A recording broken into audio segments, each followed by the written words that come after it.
everybody, and welcome once again to another episode of All the WrestleManias. I'm your co-host, Tim Hackman. And I'm your co-host, Rich Sigwald. Thanks so much for joining us once again. We hope you enjoyed our preview episode for WrestleMania 38 and our recent review of WrestleMania 20. And of course, we hope you enjoyed watching two action-packed, I'm not sure if those are the right words, nights of WrestleMania 38 on that first weekend back in April. So back when we were doing the blog, which you can still find at allthewrestlemanias.wordpress.com, we took a pause when we got through the first 10 WrestleManias to sort of look back, see where we'd been, record and recount some of our favorite moments, highlights, matches, best performances, etc., etc. So now that we've reached WrestleMania 20 with our most recent podcast episode, we wanted to kind of take a moment and do the same thing. So here we go with our WrestleMania 11 through 20 retrospective episode. And this is just a reminder that, as always, you can reach us online at allthewrestlemanias.com, on Twitter at WrestleManiaPod, or by email at allthewrestlemanias@gmail.com. And we love comments, questions. We've had viewer requests. We had a request from Nick to review WrestleMania 7, so we'll be working on that one here very shortly and hope to get that one up. We love hearing from you, so please do reach out and say what's up. Yeah, we love playing along with you guys. So we've got nothing else going on in our lives. Nope. So we will respond. Oh yeah, Facebook has like a big, like, your response rate is 100%. You're like, goddamn right, Facebook. Damn Look right. at us go. It's like I got nothing else to do. We'll talk to everybody. I used to think, my dad would always like talk to random people at like the hardware store, and it used to be so embarrassing. And like now that's just me, but online. Yeah, pretty much. That's the life. I mean, I used to get so embarrassed because my mom would talk to like the waiter at the Sizzler and be like, he got straight A's last year. Like, Deborah doesn't care. Leave her alone. She's just trying to make some money. All right.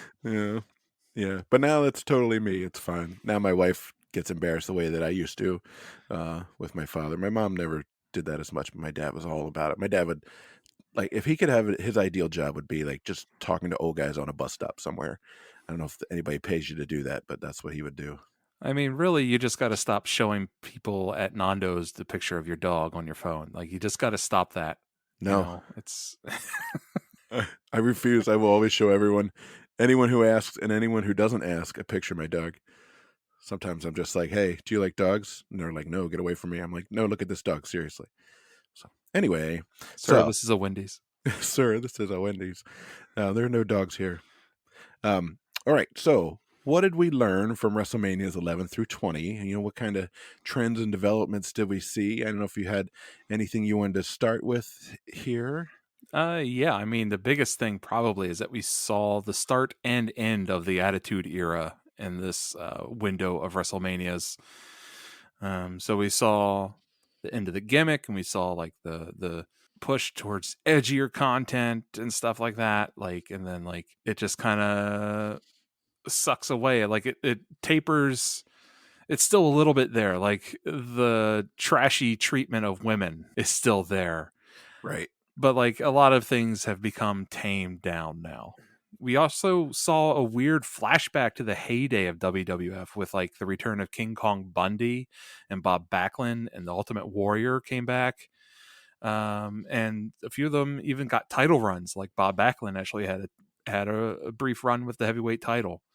We felt a main event vacuum with no Hulk Hogan on the card for the majority of these, and then also Hulk Hogan not in the main event. We saw the retirement and the comeback of Shawn Michaels. Yeah, he could have stayed retired. We saw pretty much all of Stone Cold Steve Austin's WWF in-ring career. Blessed be his name. In these WrestleManias. We saw The Rock come and go as well. He will come and go again in sort of Right. the next 10 years. Well, and even the 10 years after that too. So Yeah. The massive brand expansion and the split that happens when one wrestling superpower buys out another wrestling superpower, and the horrible growing pains that came along with it. Like when your roster doubles in size overnight, what do you do about it? And we saw an interesting way of dealing with it. which is not very well, I gotta say. Yeah, I mean, the Monday Night Wars and the competition with WCW was, huge for both of those companies and for the overall popularity of professional wrestling. And it ended as it was always bound to do, right, with the loss of one of those companies. And there were really opportunities to parlay that into something really spectacular. And unfortunately, it never quite materialized. I mean, the upside is that the WWEF got some really phenomenal talent. Eddie Guerrero, Chris Benoit, Chris Jericho. Not, I won't call him phenomenal, but he's pretty good. William Regal, like these guys coming over, really opened up a lot of potential and opportunities for some amazing matches to happen. But there's also, like you said, the sort of overload, right? And just trying to, what the hell do we do with all these guys? So that's where you get the WrestleManias with 100 cameos from all these different guys just so they can catch a payday for the pay-per-view. It's just a mess, and that's why you end up with two tag team champions and two heavyweight champions and a cruiserweight division and a bunch of other stuff. It's just a whole lot of mess. It's a whole lot to follow. It's a whole lot of storyline, and then suddenly ring time actually has to go down, and people are fighting to get in the ring. I believe the only performers that were at WrestleMania 11 and WrestleMania 20 was Shawn Michaels and The Undertaker.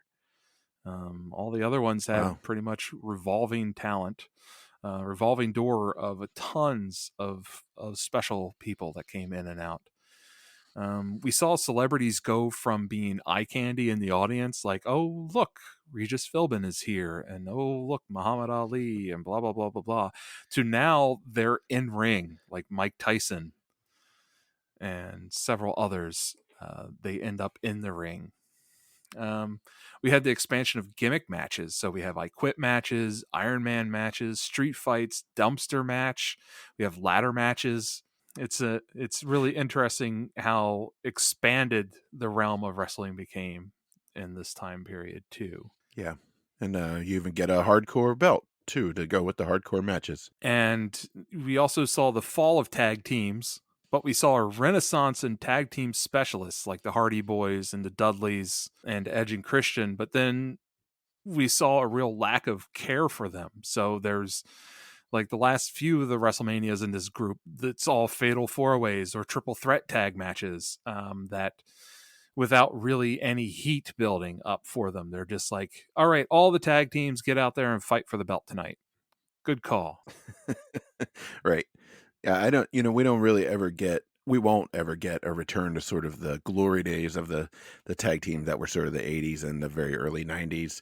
When you had the British Bulldogs and the Heart Foundation and the Killer Bees and all And the those other just Steiners and the really Road amazing. Warriors and Oh Demolition my God, so and many this so many amazing tag teams. Those days are gone, yeah. unfortunately. And right, instead we get some, like, usually it's kind of random people pushed together.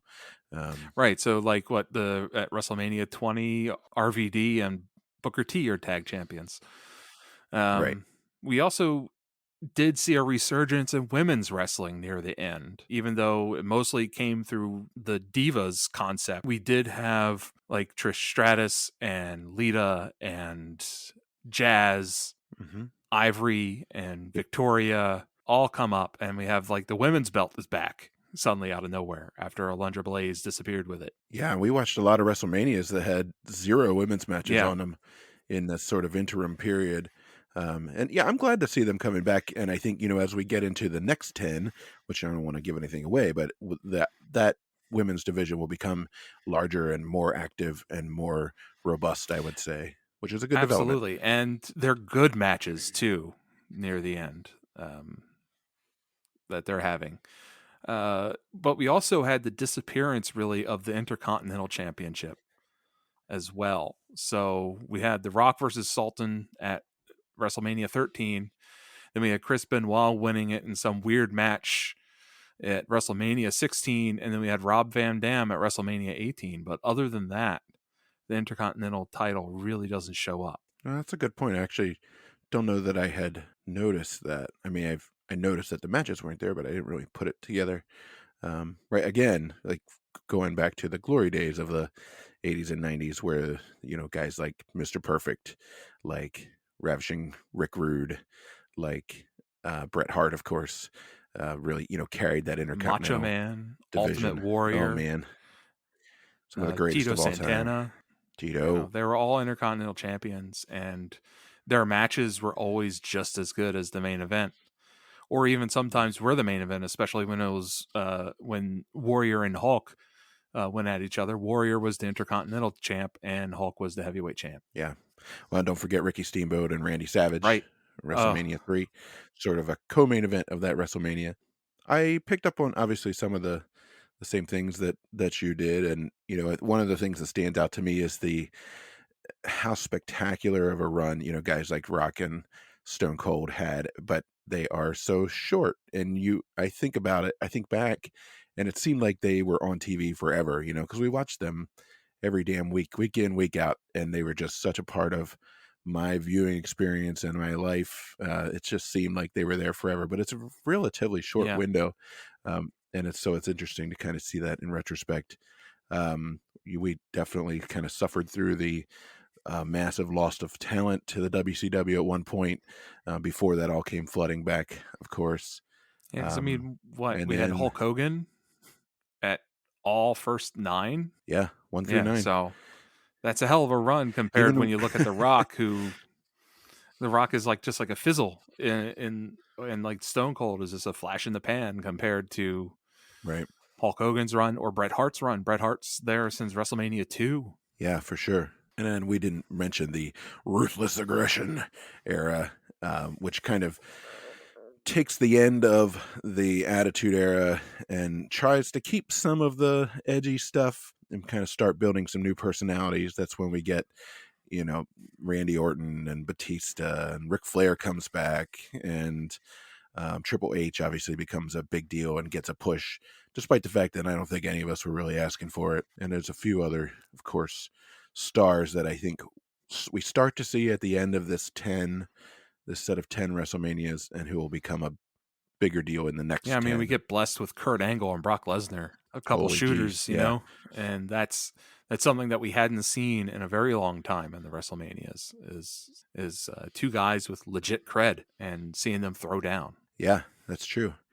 I mean, I think of these 10, the last one I can think of was probably Bob Backlund versus Bret Hart, from WrestleMania 11, which is a terrible match, by the way. It's not either of those guys' fault. It's just sort of the gimmick and the guest referee situation there. But What do you say, Brett? um, What do you say? What do you say? What do you say? What do you say? What do you say? Get that mic out of my mouth. oh my Get out god, of here. it's so annoying. The whole match is so annoying. It's we don't have a superlative. We should have one for the worst Brett match of a WrestleMania. That's the one. Again, not his fault. Just a bad gimmick. Not very well It's thought not out. even that horrible of So a match. It is literally the guest yeah, referee that won't get out of your goddamn face. yeah. If you haven't seen it, Piper is shoving the microphone in Brett's face constantly. What do you say? What do you say? And trying to get him to say the words "I quit." Um, he's not going to say it. All right. Anything else in sort of big picture stuff for WrestleManias 11 through 20 that we want to call out?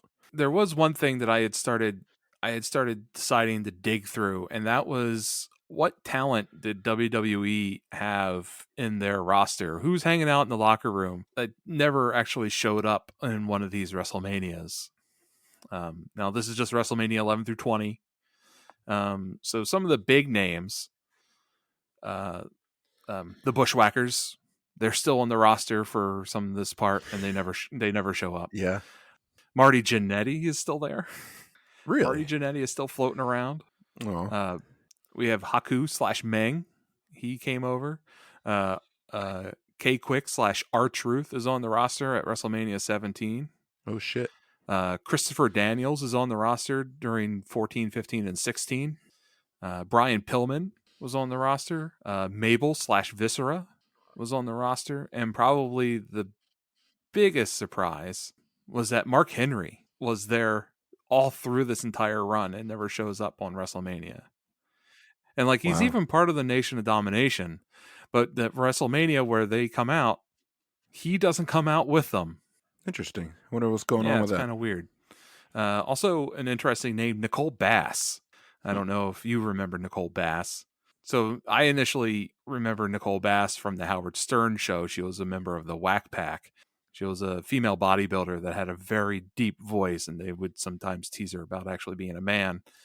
But she was in the WWE briefly as like a challenge to like China, and like she was a big. She if you thought China was big and ripped, Nicole Bass. If you ever have time, give yourself a moment to Google her and be in awe of her definition. I don't know if I remember her at all. Yeah, I'll do some googling. Maybe I'll switch over to incognito tab first. Probably a good plan. Also, Lance Storm and Hugh Morris are both on the WWE roster after the WCW merger, yet they don't get a WrestleMania spot. They might have shown up in like during the free for all, the buy in time period to try and get you to buy the pay per view in that match, but they never had a match on the official like WrestleMania card. Hmm. That's too bad. I always kind of liked Lance Storm. Yeah, I think he might. I think he might show up in like some of the 21 to 30, but he does not show up in our 11 to 20 run. Bunch of BS. I know. Lance Storm, call your agent. Let's go with our worst WrestleMania first.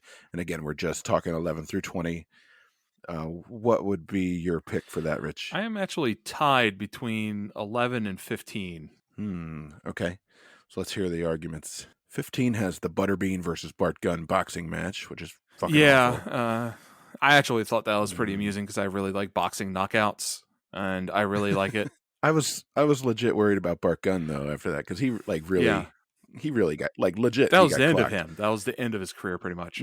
Um, I do. Oh I So the reason why I kind of liked it is that the thing is that this taught WWE to stop fucking around with like real combat sports.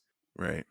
If you're gonna have a boxing tournament, you're gonna put a bunch of wrestlers in it that are used to shoot punches, and then you're gonna put a real goddamn boxer in there like Butterbean.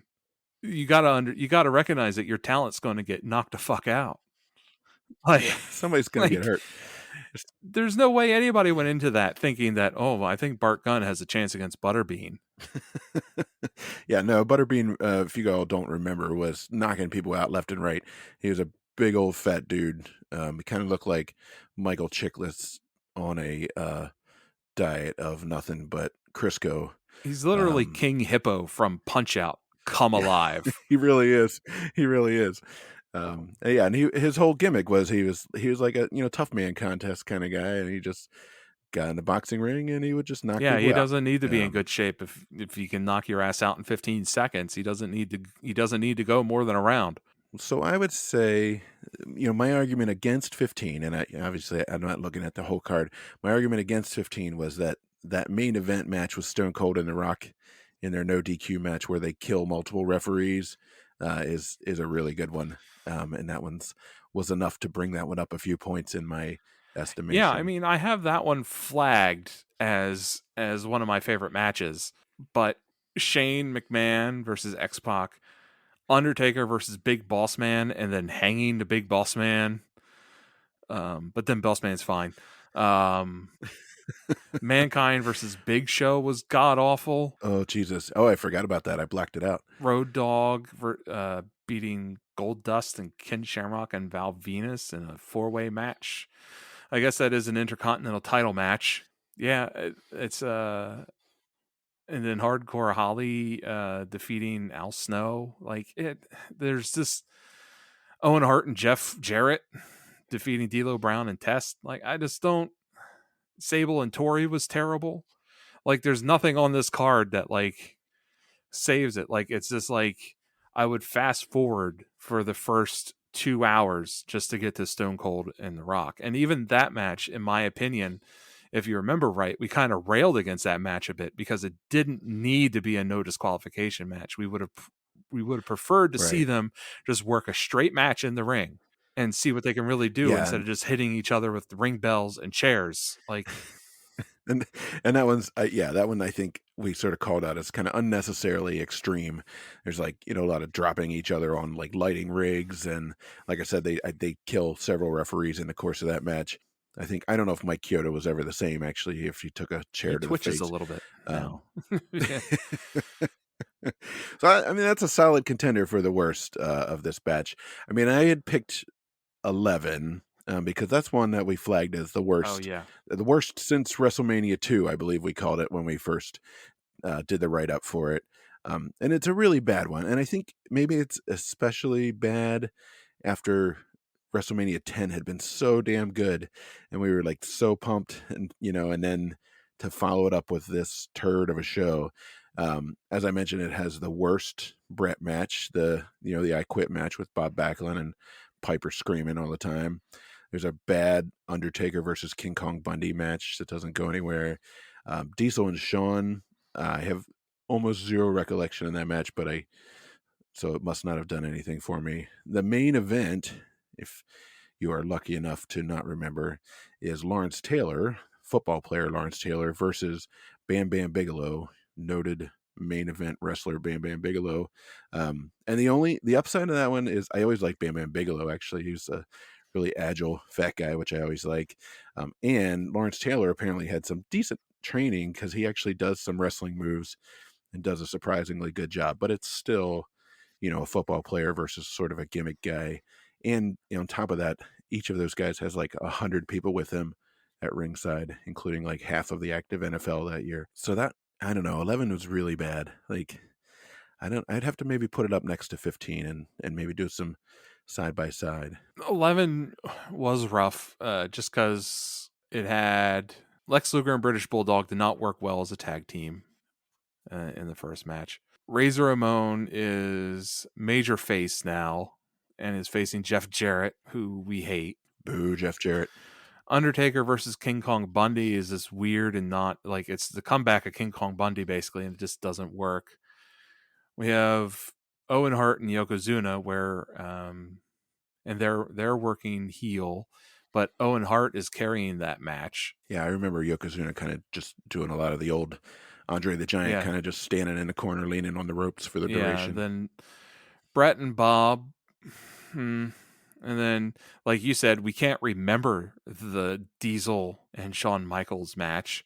Yeah, and then the Lawrence Taylor and Bam Bam Bigelow. It's like I can't get behind a non-wrestler, even though Lawrence Taylor did more than what we expected. It's still not good. Yeah, he acquits himself fairly well. I gotta say, kudos to that guy. And you can tell he's an athlete. He's a tough guy. Like again, somebody clearly worked with him. He does a bulldog that's like is passable. But okay, so I don't know. We may not settle this one, and that's okay. But if you have a least favorite WrestleMania, tweet at us or email us or leave a comment and let us know which one it is, and we'll tell you why you're wrong or not. Um, so do you have what is your best WrestleMania then out of this batch? Oh gosh. This was tough, honestly. I thought it Yeah. would be kind of easy, and then when I started looking at the cards side by side, I'm like, oh, actually, I don't know. WrestleMania 12 is up there because of the Iron Man match. But I mean, it also loses points with that three-tiered Piper or Gold Dust match, the homophobia match. Yeah, yeah, that one. The only thing that one wins is most homophobic WrestleMania moment. Yeah, 12 also has the first Stone Cold WrestleMania, yeah. although it's sort of an underneath, thing with Savio Vega, which is not great. It has Undertaker and his stupid mask phase versus Diesel. That 60-minute that Iron Man match between Shawn and Brett is pretty Yeah, that's really amazing all though. I remember from that WrestleMania is that Iron Man match, and that's saying something. So it's kind of the opposite of the of WrestleMania 11, where we have no recollection of the Diesel versus Shawn match, but we can remember Brett versus Shawn very clearly. But like also for some reason, 17 is up there for me too, just because Angle versus Chris Benoit was so damn good. Yeah, that one was excellent. That one also has Stone Cold versus The Rock Part 2. It's the second of their trio of WrestleMania matches. Yeah. Um, there's a Eddie Guerrero versus Test match that was pretty decent. I think we liked that one. The main event, well, the secondary main event, I guess, is Undertaker and Triple H, and that was that was boring. I didn't care for that. Well, I mean, Triple Um, H is in that, so it's got to be yeah. boring. Why is he so boring? I don't understand. I don't know I'm sure we're either. going to catch He's a hell from spec. people for saying that Triple H is boring, but Triple H is I boring. mean, I respect his hustle and stuff, but like seriously, he never did anything for me. Yeah. He's a specimen, and that's the thing that's crazy about it is he looks like $1,000,000. He's got a great gimmick, he's got a great entrance, and he can work, but it just I don't I know. think 17 is gonna bypass 12 for me, just because 12 also has the Ultimate Warrior squash match over Triple H, Oh right, but 13 has Brett versus Austin and the Bloody Mask, the Crimson Mask. yeah, that match Uh gets 10,000,000 yeah, points. I think I might have to go with WrestleMania 13. That's a good one. The other decent match on that card, or the one that I remember we kind of liked, was Rocky Maivia. Rock's earliest gimmick versus the Yeah, Sultan, who is his cousin. Is that that's that's Rikishi. Rikishi, Yeah, right? And then there's a appearance by the Iron Sheik, and then Rocky Johnson. The Rock's dad comes out and makes a save at the end of that one, which was a really cool moment. So that's a fantastic one. I actually went with WrestleMania 14, which maybe is a little unconventional. And here's why. I think so. First of all, it's got the main event with Stone Cold versus Shawn Michaels, which was a really good one. It's got Mike Tyson's the right. guest referee, and he does some fun stuff. It's got that really awesome or meme worthy moment with Stone Cold giving Shawn the middle finger. So that's worth something. There's a really good match in sort of the Undertaker Kane pantheon there. There's even a hardcore match that I actually didn't hate, which is unusual for me, and that's because it involves Terry Funk and Mick Foley in a dumpster Oh match. yeah, that had Terry Funk is good. the forklift spot, right? Yeah, Yeah. that's good.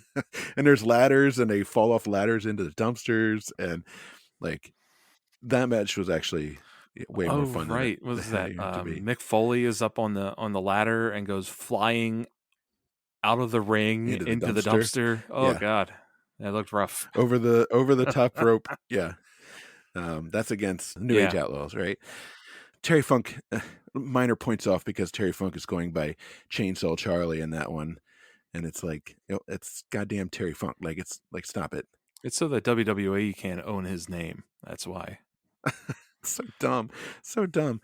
And then the coup de grace, as it were, is that WrestleMania 14 also has that chair shot with The Rock on Ken Shamrock that I still feel in the balls of my feet when I Yeah, my see the legs tingle gif of when I that. see that. How do you think Oh Ken god, Shamrock he feels? doesn't remember it. He's fine. So I think 14 is also kind of a perfect encapsulation of the Attitude Era. Mhm. Like I think when I think about it, I think about that poster with Austin and Michaels and Mike Tyson staring out at you. So it's kind of like, yeah, it's sort of like a time capsule moment, Yeah, and Tyson doing the double cross. right? And he knocks out Shawn at Yeah, the end. So, triple points for that. It's also an interesting time capsule for the inclusion of the light heavyweight championship title match, which I think is the only WrestleMania to feature one of those matches. It was kind of like one of those just little flash moments. The WWF is like, oh, we should do this because this is popular. And then they just never mentioned it again. yeah, that was the Taka Yeah. Michinoku And it was a match, right? decent match. It was Yeah, a good that. match. But then they're just like, oh, we forgot all about that. Anyway. All right. So there you have it. So Rich has picked WrestleMania 13, which is top notch. Yeah, I have picked yeah. WrestleMania 14 as our personal favorites. Again, tweet at us, leave us a comment, tell us what your favorite is. We'll tell you why you're wrong. I think WrestleMania 17 or X7 is actually the most overrated of the WrestleManias from this batch. It's one that I hear a lot of people talk about as the best one of all time. Yeah. But that Triple H Undertaker main event is boring. The Stone Cold Rock match doesn't really live up to their earlier matches. There is a really good Austin heel turn at the end of that one, and there's that absolute sleeper of a match between Benoit and Angle. But the rest of that card is kind of bleh. 17 is the one that Stone Cold said was his Yeah, favorite. which always kind of surprised me. I And don't know. I imagine part of it's got to be just that he's most proud of the work that he did on that one. Because Because I mean, it is dramatic at the end when like he's beating the shit out of the Rock and the Rock still won't give in. And then finally he accepts help from McMahon, his nemesis, to beat the Rock. Like so that's some hella good storytelling on his part. Yeah.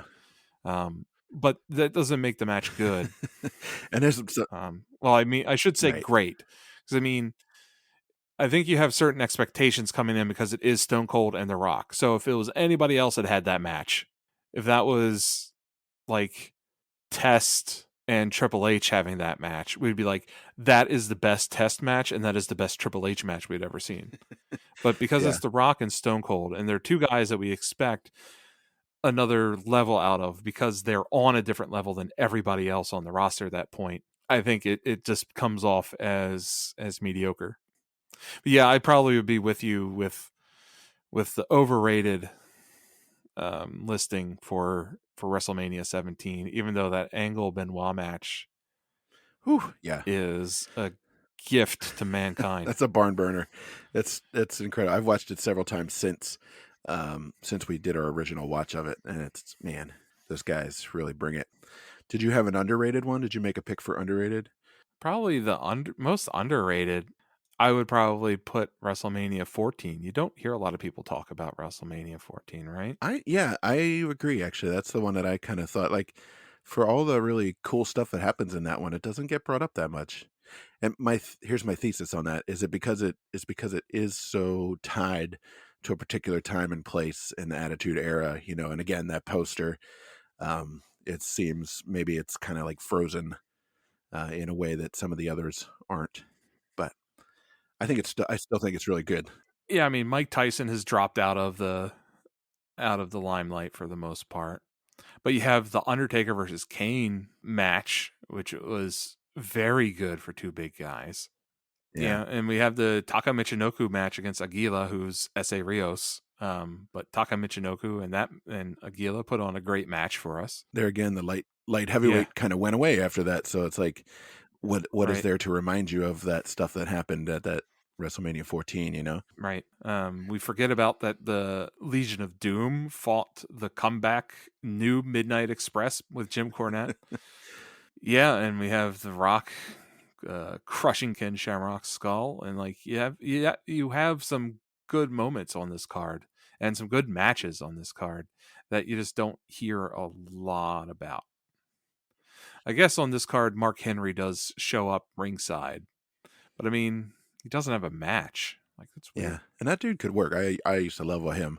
It's a shame. Yeah. Hopefully, he'll be more on screen for the next batch. I mean, what we talked about him in our black representation in professional wrestling a bit, where like he was 14 years with the company before he got a title shot, Yeah, something like that. yeah, he was a stalwart. So, So I wrote down some other like best and worst, but I know that you did the same. You have any best, worst, whatever that you want to call attention to?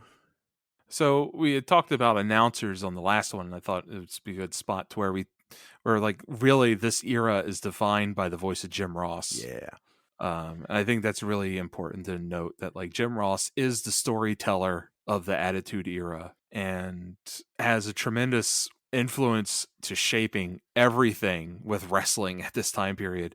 And still to this day, like you put Jim Ross's voice on your wrestling match and it adds a level of authority to it. yeah.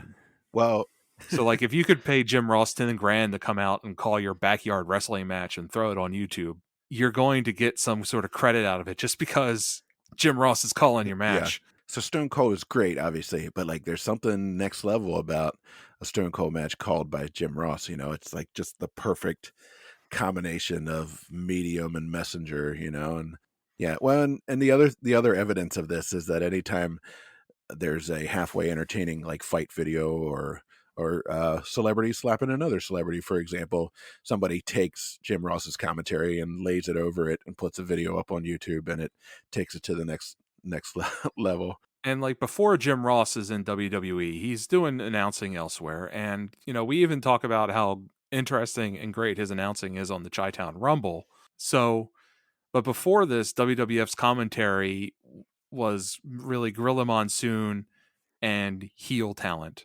So you would have this is basically the formula of how it would go. It'd be Gorilla Monsoon would say, "Oh, he landed a punch to the breadbasket to the solar plexus, and then he landed a suplex and put him in a crossface."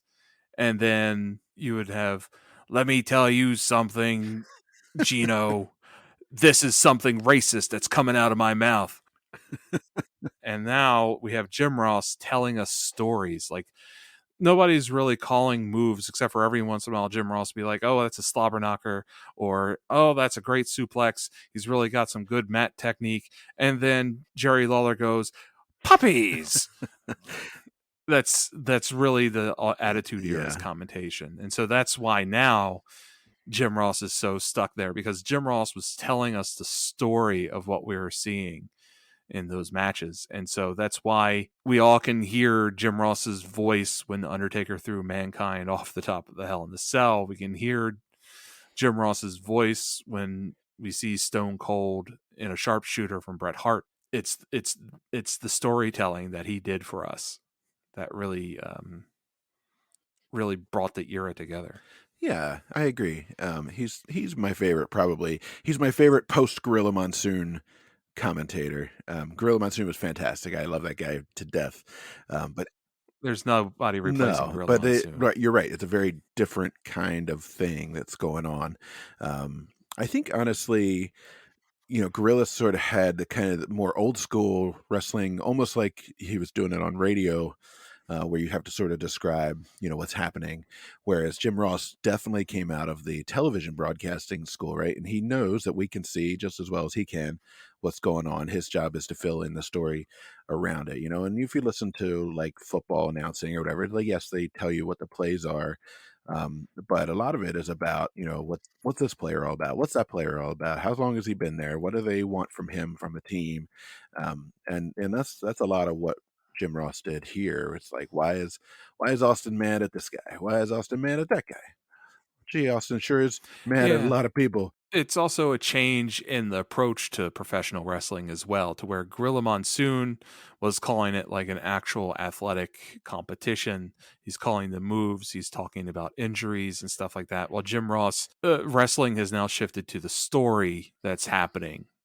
It's shifting to the behind the scenes things that are happening in the locker room, and like confrontations happening backstage, and they are eventually settled out in the ring. And Jim Ross is telling that story to you while they're in the ring settling the dispute. And so that's really the change. So there's still some call of action happening. And it's interesting now, if you listen to Jim Ross on AEW now, he's a lot more like Gorilla Monsoon, of like talking about what wrestlers should be doing and what the wrestlers do, and moves and injuries and stuff, and kind of like almost calling out the talent nowadays on AEW. Like that match recently that was on Dynamite, where he literally said, "I hope the boys in the locker room were watching that one because they need to take some notes from this."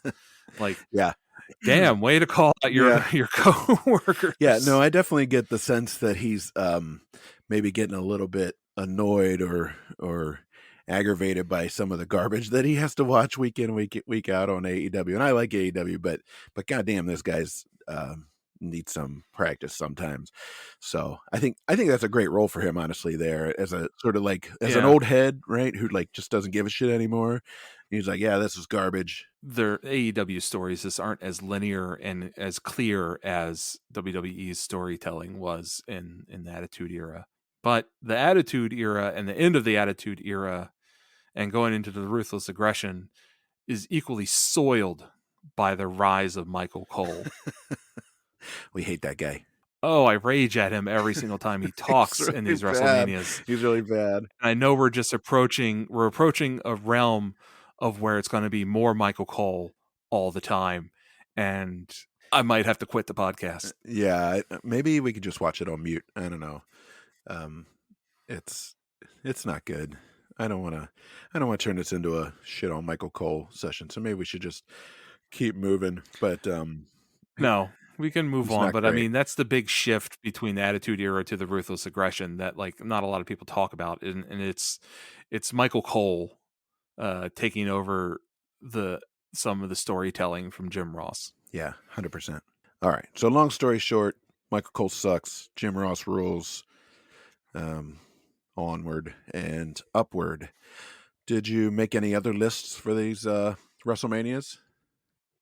So I highlighted 3 underrated stars that were in these Okay. WrestleManias, and those 3 are going to be Goldust, Chris Benoit, and Owen Hart. Nice. And I know that we see Chris Benoit win the Intercontinental Belt, and we see him win the World Championship, but it still feels like there's some moments to where he was underutilized. Owen Hart always felt he was underutilized, especially after you have him beat Brett at WrestleMania 10, and then Brett wins the championship later that night.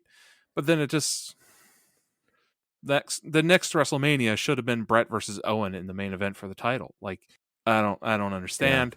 I'm pretty certain that they resolved that feud a little bit in the middle there between those 2 WrestleManias, but still it should have been something. Yeah, for as monumental of a talent as Owen Hart was, there's really not much for him to do at these WrestleManias, which is a shame because he has, like you said, has a lot more to do at some of the other pay-per-views around, especially around the early part of this stretch.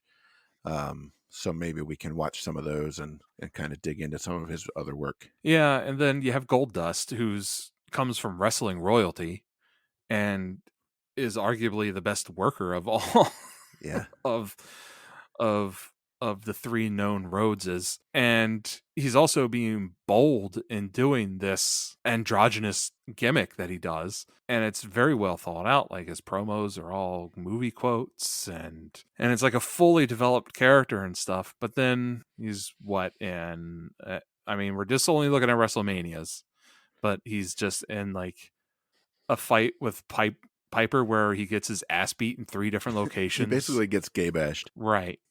I don't know. I just felt like they could have done more with him as a talent. And I know that he was also having some personal struggles in there, but Yeah, he's an all-timer, and every time he shows up, he's a commanding presence, and like you said, he's an amazing worker. yeah. The commitment to that gimmick in the '90s, which is, man, it was a pretty homophobic time. Having gone to high school in the '90s, I can tell you, like kids, you know, You could easily call anybody the F word and not yeah, have any yeah, consequence to it, you seriously, know? you're lucky if your teacher didn't call you that some days. Right. And the other thing I always liked about him is the production values. Like, he always had that intro with the glitter on the screen and the lights down, and just a fantastic gimmick. And like he friggin' went for it. Like I don't know if that was his idea.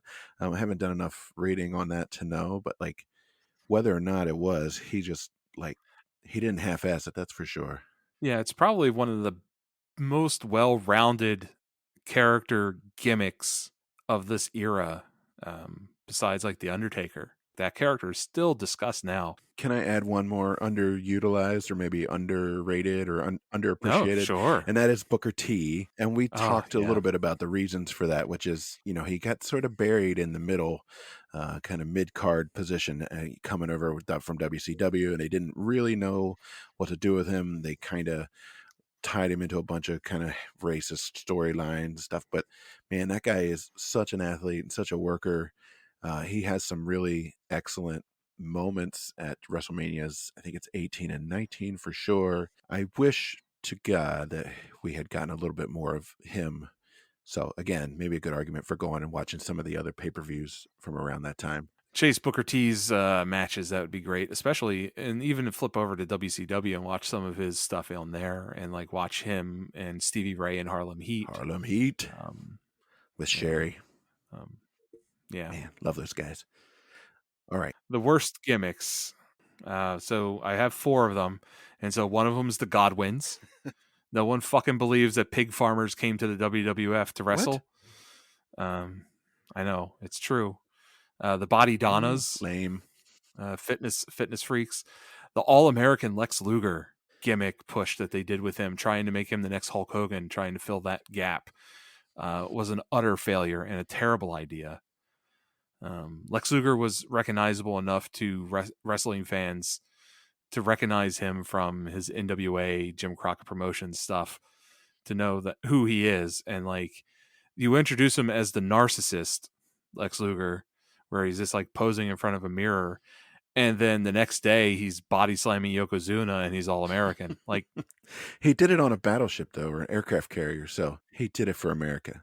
narcissist and all Yeah. American, same thing. It's basically it's a stunning indictment of our foreign policy.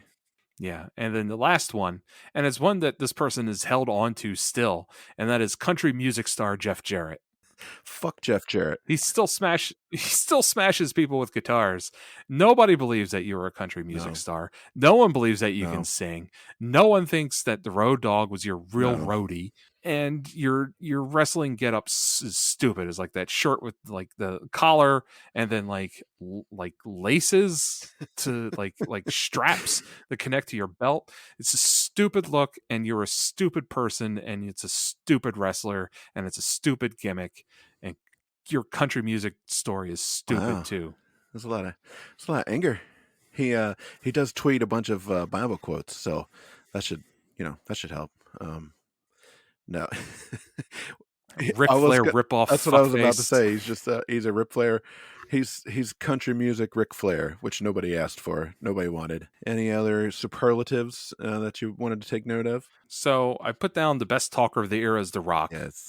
This era is defined by The Rock and his promos and his millions. And millions. But along those lines, the era is also defined by the Stone Cold Stunner. If Stone Cold is on screen talking to you, within 5 minutes, you're going to be unconscious on the floor after suffering a stunner.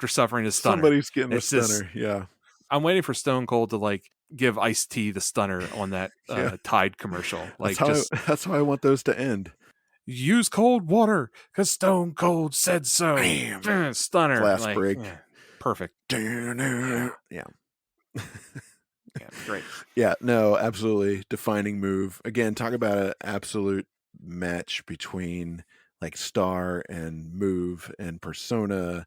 Everything about it is badass. It's bare bones. There's no frills. It's like that skull on his vest. It's just fuck you, dead. And it can come out of nowhere. Yeah. Like a Texas That's rattlesnake. always great. I flagged my favorite heels from this time period are Kurt Angle, Goldust, and Mr. McMahon. Those are good ones.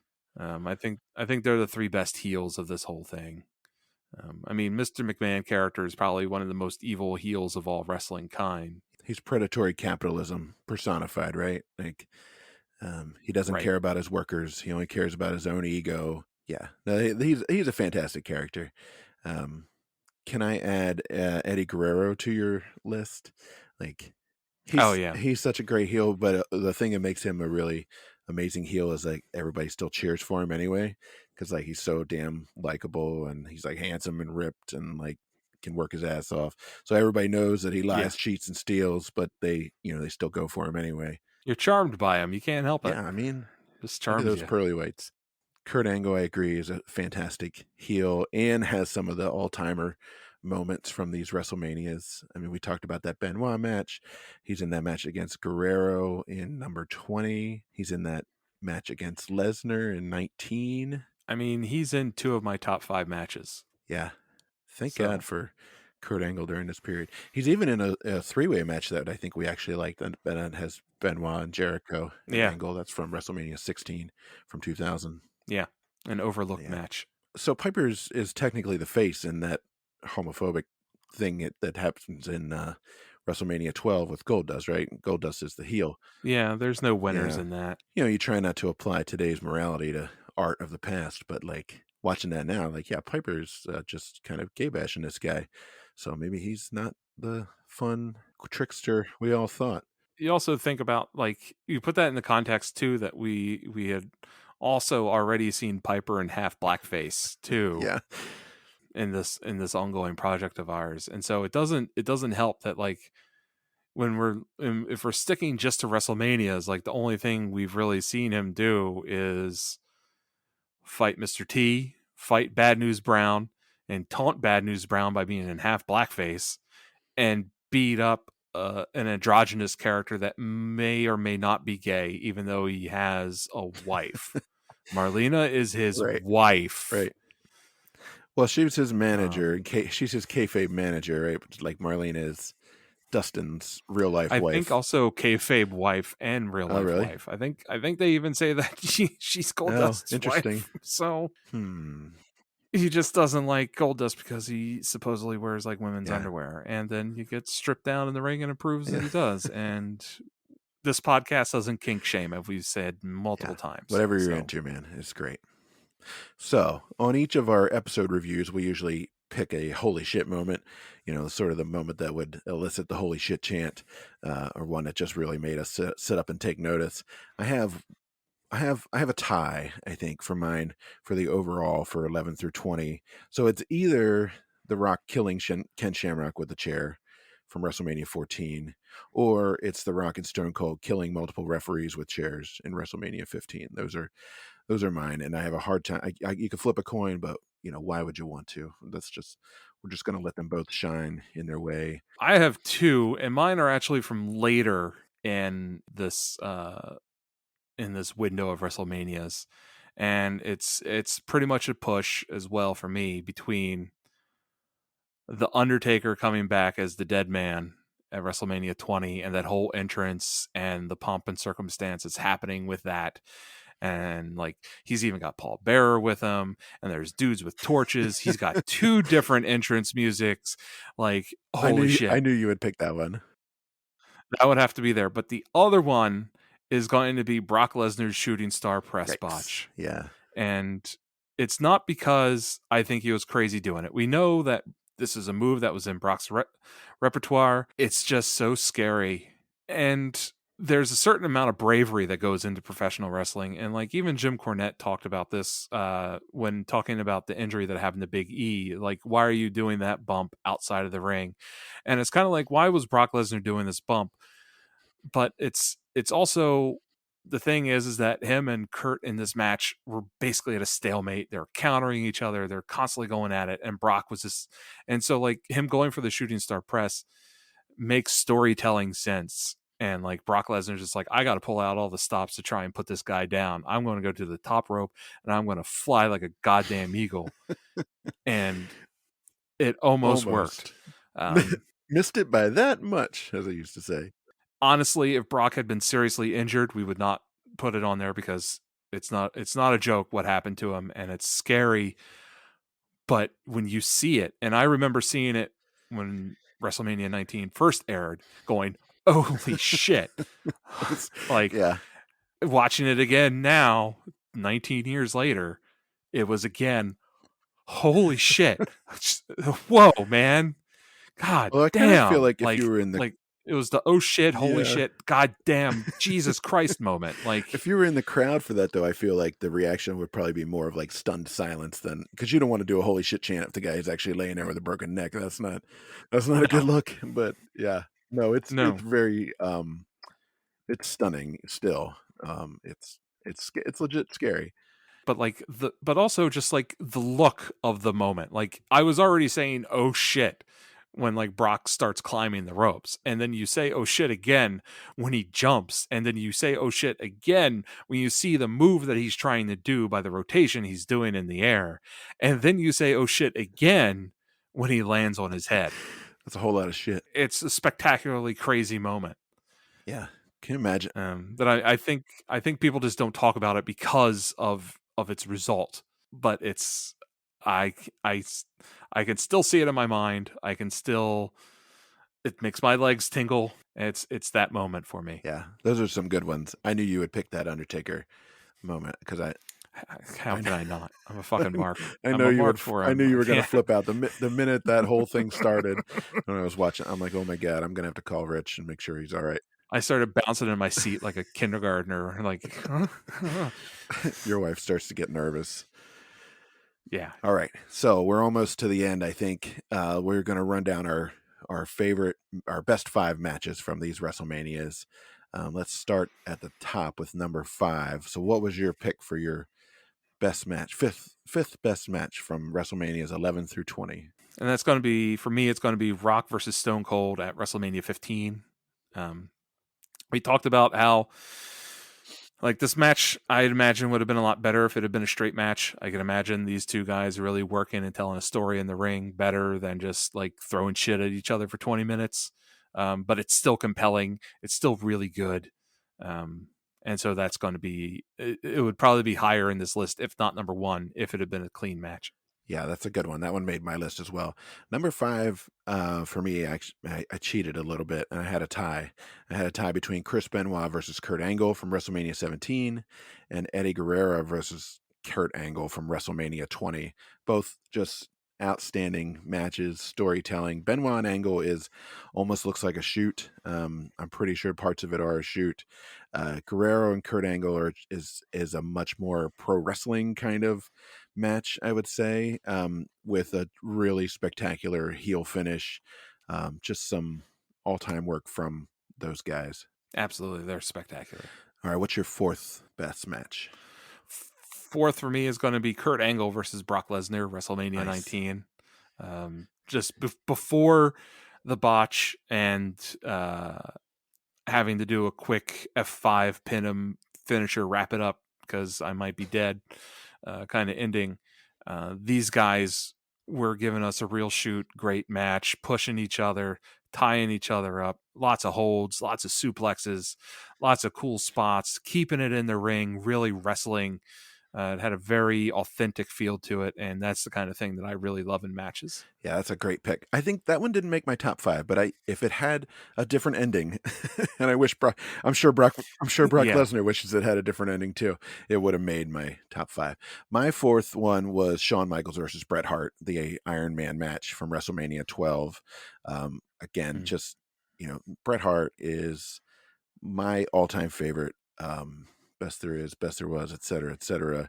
Um, it's interesting to me to watch sort of the current sort of renaissance of Bret Hart, with some of the guys like CM Punk and like Dax from FTR. They've been tweeting and talking a lot about it. That the perspectives that Bret Hart had on wrestling at the time seemed maybe a little too self-serious or a little like out of touch, but like in a lot of ways he was really right about what makes for great wrestling. And I think this match is a really good example of it. Sean, you know, I'm not a fan of the man or of the work. I recognize what people like about him, but I do think that these two together had enough of a clash of styles that they really worked well. And so that match is fantastic. The end kind of pisses me off a little bit because there's sort of that moment where Sean like kind of barks at Brett to get out of the ring because this is my fucking moment or whatever he says with the belt. Seems like kind of a Yeah. dick move. Um, but that's a fantastic match. Yeah, I think those modern day, these CM Punk, FTR, these guys focusing so much on Bret Hart, and it is basically because Bret Hart was probably the most authentic person in wrestling ever. He took it very seriously. He understood it. He understood the business. He understood the athletics of it. He understood the dangers of it. And when he talked, his mic work always seemed very authentic, that it was very real. He was talking to you. He wanted to win. He wanted that like he kept it competitive. He always presented a very competitive, real, athletic, authentic persona. And I think that's kind of the stuff that like dudes like CM Punk and FTR respond to and are wanting, because that's what they want in their wrestling. They want the mat work. They want logical flow in their work. They want to have real grind out matches. They want it to look like a real athletic competition again. They're tired of the flying spots, the group of people waiting outside of the ring so someone can do an acrobatic jump over the top rope onto them. I think those guys are kind of tired of the spot to spot wrestling, and they want to have a renaissance and call back to the old school kind of look. And that's the kind of stuff that we saw with like Brett and Stone Cold, and Brett versus Owen, Brett versus Yokozuna, Brett, Yeah. all these great matches. Brett versus Mr. Perfect at Sweet SummerSlam. Jesus, yes. My God, so I think that's what those guys are responding to, and I think they're completely right, and I think that's why FTR is one of our shared Yeah. favorites these days. It's why I like seeing CM Punk back in AEW. He fits very well there. It's why I like Bryan Danielson. It's why I like William Regal, and I love the angle that they're doing with William Regal right now and stuff. This isn't a show about AEW. This is a show about WrestleMania, so I'm going to stop there. But I think my general point is that that's what those guys are responding to in Bret Hart in his approach to professional wrestling. Yeah, I think you're 100% on point. And I also think that more the Shawn Michaels style, the sort of the flying, the flipping, the flash, right, rather than the substance, has been the norm for quite a while now, or is the current, what's in style. But like everything else, styles come back around every 20 years or so, right? So we're definitely overdue for a Bret Hart style renaissance. We went to that AEW show, and when there was good mat work happening, the crowd was really into the match. Yeah, the crowd's gonna ooh and ah at like the Young Bucks doing like a 450 frog splash somersault triple lutz off the top rope, but they're also going to recognize solid reversals of headlocks and arm bars and into like an Irish whip into the ropes and like a corner work and like submission holds on the mat and stuff like that. And I think AEW is starting to recognize that. And that's why we're seeing, like this past week, that was an excellent match between Jay Lethal and John Moxley. And another good one between Bryan Danielson and what's his name, Wheeler Yuta, Yeah. where again, sort of old school. And I think we're kind of going off on a tangent here, but I think what makes that stuff stand out is all the other flippy stuff. So when I see like a solid, tie up, when I see a solid, arm drag, take down, back up to it again, that kind of thing, I'm like, oh shit, because it registers as this older thing that is very much ingrained and that I still really enjoy. All right, that's enough of that. Bret Hart good, Shawn Michaels bad, too much flipping bad, athleticism and technique good. Number 3, best match. What do you got? For me, number 3 was Rock versus Hogan at WrestleMania 18. It's Hogan's best WrestleMania match that we have seen from 1 to 20. It's the best one. He tells the best story. He does his best selling. He does his best work. He has The Rock putting him over a lot. He does a great job putting The Rock over. And then the vulnerability that we see out of him at the end of the match, like suddenly showing his age and being hobbled. Like you see him old, and then suddenly in the middle of the match, he seems like a young man again. He's that 25-year-old Hulk Hogan out of Minnesota that's fresh in Madison Square Garden, ready to take the belt, from Iron Sheik. But then the Rock finally, it like all of a sudden catches up to him, and the Rock beats him, and then Hogan is like hobbled and like holding his ribs and shakes the Rock's hand, and you know we see so much storytelling out of Hogan there that I think his previous gimmicks, his previous All American gimmick in WWF, just didn't let him have. Like he could never show himself as vulnerable. He could get beat up and sell to someone for like 5 or 10 minutes, but then he needed to get up and he needed to shake and he needed to land 3 punches, a boot, and a leg drop and get out of there. Wave the American flag, real American, point, flex for 10 minutes, and then that's it. There's no room there for him to really show his chops, and The Rock gives him that space to do it. Yeah, that's an excellent match. It's on my list as well. Very surprisingly emotional. I think we both sort of recognized when we were watching it that this is really something special.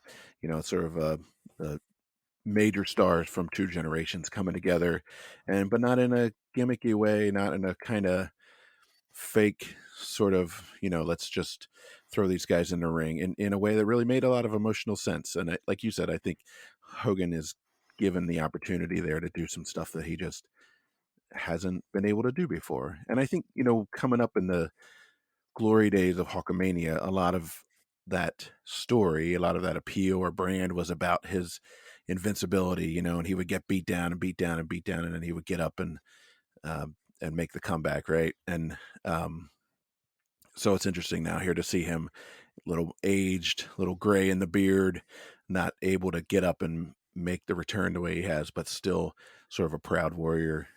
So that's a fantastic match. My third was The Rock versus Stone Cold, that no DQ match from WrestleMania 15, which you talked about as your number 5 pick, so we won't go over that again. And then my number 2 pick was actually The Rock versus Hogan from WrestleMania 18, so we won't go over that again.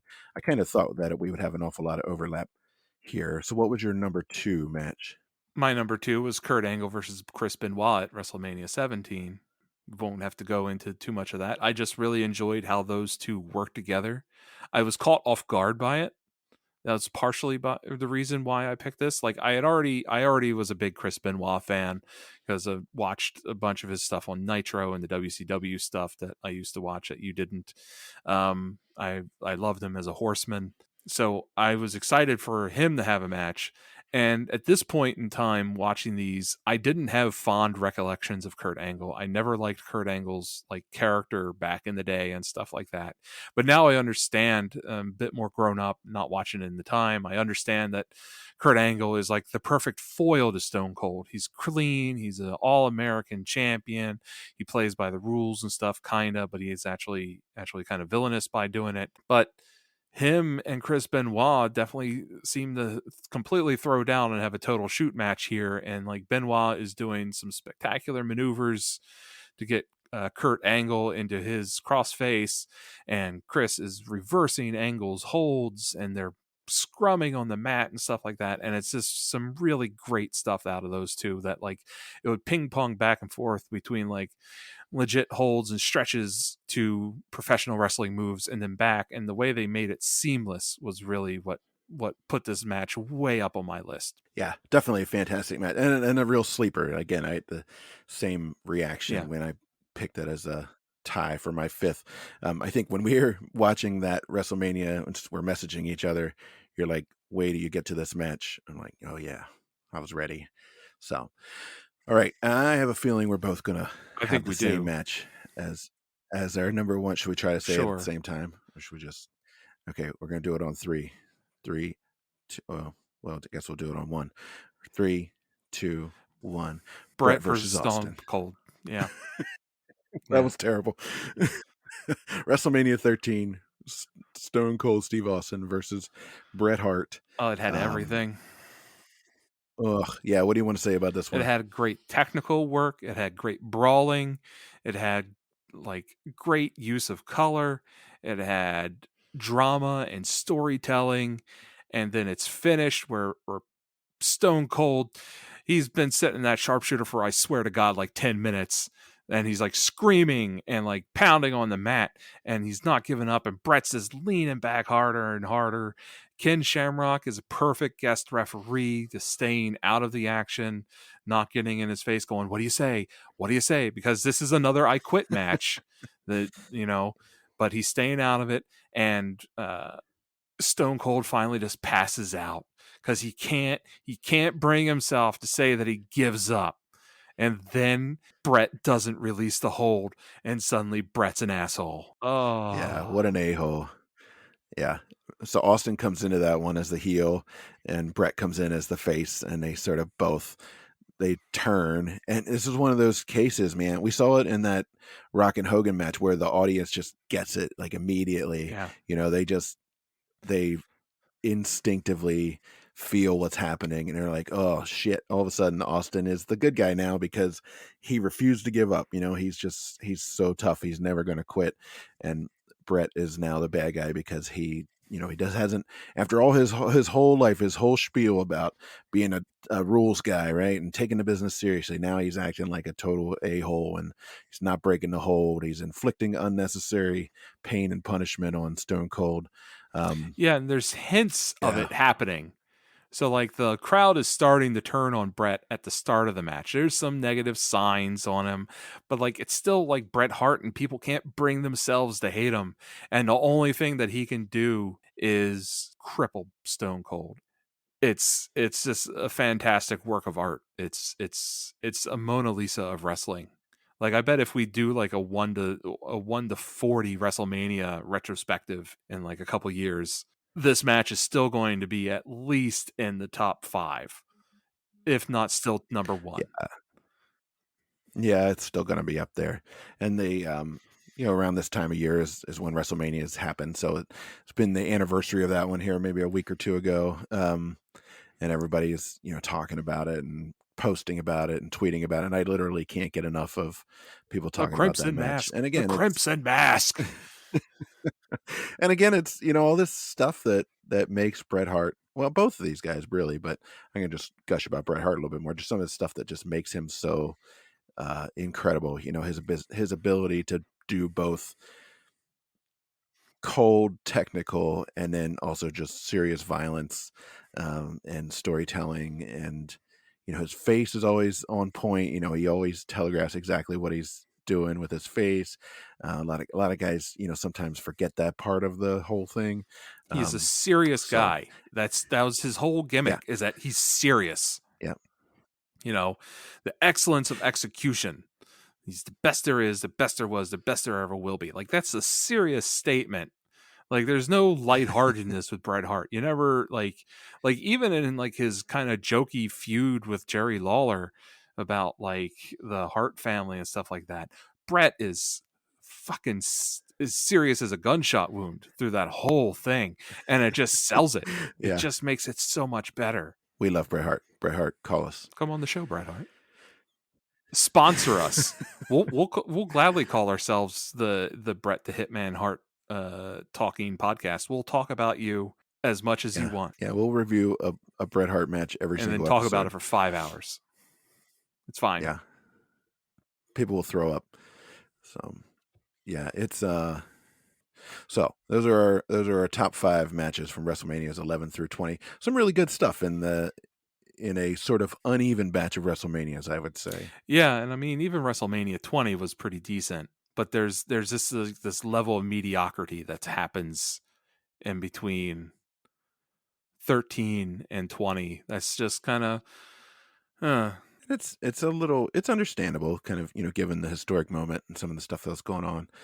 So that's where we've been. So where do we anticipate going for the next 10 WrestleManias? So I made a few notes about kind of some of the stuff that we're coming up on here. So the Ruthless Aggression era continues until about 2008 or so. So I think we can look forward to a whole lot more John Cena. yeah. Which, depending on how you feel about that, I'm sort of excited about it. I haven't seen that much John Cena. I've liked what I've seen of him in the ring, what I've seen of him in the You ring. can't see him. I can't. Well, apparently I haven't, so I'm excited about that. There'll be a whole lot more Brock Lesnar. He gets a huge push. I know you'll be really excited to know we're going to get a whole lot more Randy Orton. Triple H, of course, gets his just really unprecedented push. They just really insist on shoving him down the throats of the viewers for a long stretch here. Rey Mysterio, of course, he has a knee injury that keeps him out for about 2 years, but otherwise he'll be around. There's the lot of stuff for Edge. There's a big push for Batista. The Undertaker kind of becomes the WrestleMania guy. We're sort of 10? How far are we into the streak at this point? WrestleMania 7 is the first It's one, so we're 13 in. Yeah, he missed 1 or Yeah. 2 in there, but yeah, so that becomes a big deal every time. And Bobby Lashley actually shows up during the Ruthless Aggression era for his first Yeah, I time think around. also Drew McIntyre actually shows up for the first time. He's like Vince McMahon's like henchman or something like that at one point. Oh, right. Yeah, before he gets Yeah. fired. Eddie Guerrero tragically dies in 2005. Just, loss of a incredible talent. And Benoit's around then, Chris too. Benoit also, passes 2007. Yep. CM Punk makes his debut in 2006. There's going to be sort of a return of ECW. It gets its own show. I think it was on the Sci-Fi Channel. You Yeah, remember yeah. that? I didn't watch it really, but we're I don't know that anybody watched it, but I do remember Rob Van Dam being all over that thing. So he's back for a little bit. And then I would say around 2008 to 14, that's when, what some folks kind of refer to as the PG era for the WWE. They're really kind of trying to make it a more family friendly product. That's sort of when guys start being outright forbidden from blading during matches. No more color, no more stone cold losing a gallon of Well, I blood. mean, that's because the people that grew up watching the Attitude Era, they want them to bring their kids to the show, and no one's going to bring their kids to the show for a goddamn bra and panties match. Or like Right. no one's gonna Right. bring their kid to like watch like the Undertaker get his arm cut off or like the big boss man being hung from the ceiling, right? Like Somebody putting an actual electric right. chair. I mean that's pretty much what they were pushing in the Attitude Era. Like I mean, there Yeah. was when did like the big boss man, Big Show funeral, like stealing the coffin thing happen? But I mean, you wouldn't bring your kid to watch that. Yeah, along the PG era also has a sort of a bigger role for the women's division, and it's more about the matches and less about the sort of TNA, which is a nice development. Let's see who else comes in that era. Sheamus shows up. That dude has been around for forever. He has not gotten any less pale. Alberto Del Rio, who I actually kind of like, he shows up around that time. Shawn Michaels finally retires in 2010 for good. At least one of his eyes does. We're not sure where the other one is. Also around 2010 is the launch of NXT, which is sort of the original format season where they had a sort of an amateur, up and comer paired with a established talent. And those first few seasons, 2010, 2011, guys like Daniel Bryan, Ryback, Wade Barrett, Bray Wyatt, Titus O'Neil, Darren Young, Byron Saxton all came through there. Women like Naomi and AJ, and some of those folks are still on the roster. Some of them are in, more on mic roles and less in the ring, obviously. Well, But everybody in WWE right now is more of a microphone role than a ring. yeah, that's true. That's a good point. A whole lot of talking, not a whole lot of wrestling. Okay, a couple more things here. CM Punk's famous pipe bomb promo is 2011, and the Shield, heel stable. We call them a stable or a faction? They're They're a a faction, faction. I They're not guess. big enough to be a stable, I guess. Yeah, the Shield comes around in 2013, as well as The Rock comes back in 2013. So that's some of the stuff that you can look forward to for the next 10 WrestleManias, Yeah. 21 to 30. Did you have any others that you know of coming up? More just in general things that there's going to probably be fewer matches and longer talking segments, which starts probably the reason why I stopped ordering pay-per-views at this point in time. Is like I don't need to pay $50 to watch an exaggerated episode of Monday Night Raw. I think the shows in general are going to get longer from here on out. Like I don't think so. Like WrestleMania 20 seemed like an anomaly at being 4.5 hours long, but I think that's going to become the norm probably. So you're saying we're going to need a whole lot more time to do this podcast. We're going to maybe quit our jobs. Yeah, and I mean we're going to see more of the internet influence on wrestling and storytelling in general. Kayfabe's going to fade a little bit more. John Cena is going to have the meteoric rise, and then the crowd turn on him when he turns face, and then spend too long in his face, and the crowd will want him to turn heel, and he won't. Just because the younger generation are buying the shit out of his merchandise, and so they can't turn him bad ever again. It's kind of like the Hulk Hogan thing in WWF, where if they had ever turned him heel, they would stop selling merchandise of him, right? Because all the kids love him, and the kids drive the t-shirt sales. And so John Cena is selling a ton of merch. I think he actually even like surpasses Austin in the merch market, and they can't turn him face, or they can't turn him heel because people will stop buying the wristbands and the "You Can't See Me" hats and the t-shirts. The kids will cry. Also, John Cena will go through a phase where he pretends to be in the military because he was in that movie The Marine, and then after that he's like saluting and he's pretending to be a Marine and wearing camo to the ring and stuff. I'm like, dude, it was a movie. It's method acting. He's been method acting for 20 years. Yeah, he still acts like he was in the military. Yeah, so it's weird. I think it's because he has that haircut. It's like people are just going to believe it. So, right, yeah. I mean, the John Cena phenomenon is a really interesting one, and we'll obviously get into that as we get into this next batch of WrestleManias.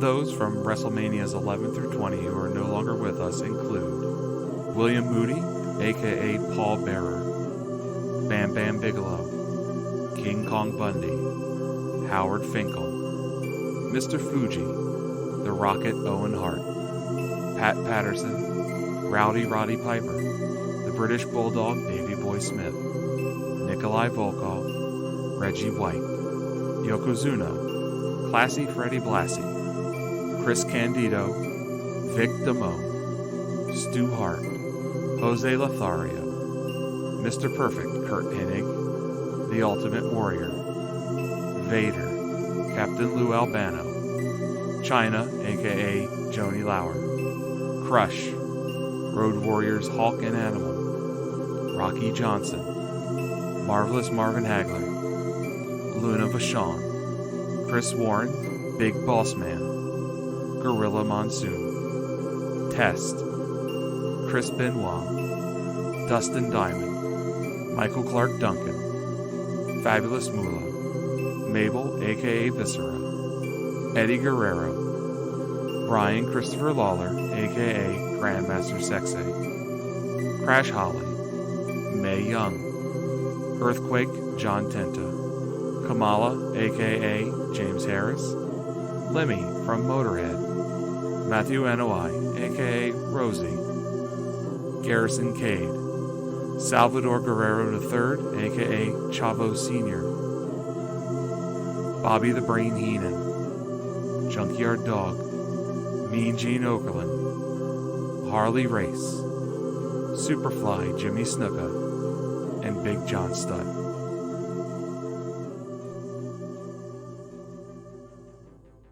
But I think that's all we have to say about this batch. So we thank everybody for joining us. And again, a reminder, you can reach us online at allthewrestlemanias.com. You can find us on Twitter at WrestleManiaPod. You can always email at us, allthewrestlemanias@gmail.com. We love hearing from you. Send us your thoughts, your suggestions, your comments, your complaints, your random curse words, your nudes. No, don't send nudes. Feet. Send your feet. Ew, no. Send your gifts of The Rock hitting Ken Shamrock with a chair. We love that. But for now, I'm your co-host, Tim Hackman. And I'm Rich Sigwell. Saying so long, everybody.